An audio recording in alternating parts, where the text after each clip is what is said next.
Saudara, Rusia merilis rekaman peluncuran rudal balistik dan hypersonic dalam latihan nuklir bersama Belarus. Latihan ini disebut sebagai bagian dari kesiapsiagaan menghadapi ancaman agresi. Video yang dirilis Kementerian Pertahanan Rusia memperlihatkan peluncuran rudal balistik Iskander M dari wilayah Antarkhan. Rekaman juga menunjukkan fregat armada utara Rusia meluncurkan rudal hypersonic Zircon dari Laut Barents. Latihan militer yang berlangsung pada 19 hingga 21 Mei ini melibatkan lebih dari 64.000 personel, ratusan peluncur rudal, pesawat tempur hingga kapal selam. Ukraina menyebut latihan gabungan Rusia dan Belarus sebagai tantangan terhadap keamanan global, namun Belarus menegaskan latihan tersebut sudah direncanakan dan tidak ditujukan untuk negara lain.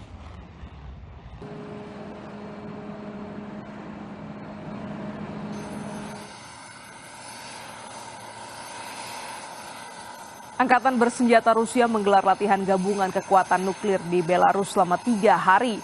Kementerian Pertahanan Rusia mengatakan latihan ini sebagai persiapan dan potensi penggunaan kekuatan nuklir sebagai tanggapan terhadap ancaman agresi.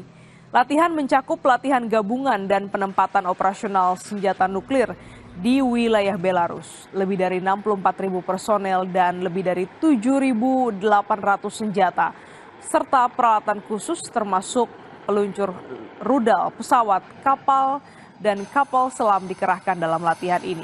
Tanggal dan lokasi rekaman yang dipublikasikan oleh Kementerian Pertahanan Rusia tidak dapat diverifikasi secara independen. Kementerian Luar Negeri Ukraina menyebut latihan gabungan ini sebagai ancaman pada sistem keamanan dunia.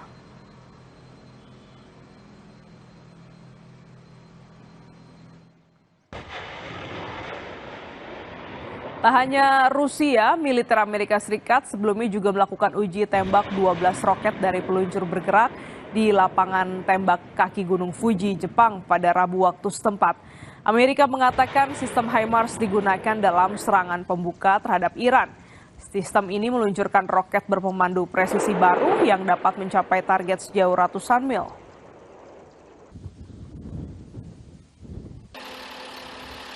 They did today is they started at the high point, is what we call it, in the tree line.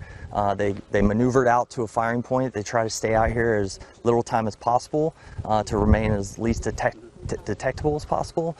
They fired 12 rockets, and then after they're done firing, that was 2 HIMARS firing a total of 12 rockets. After each launcher is done firing 6, they will then go to their next high point to maintain that little amount of detectability.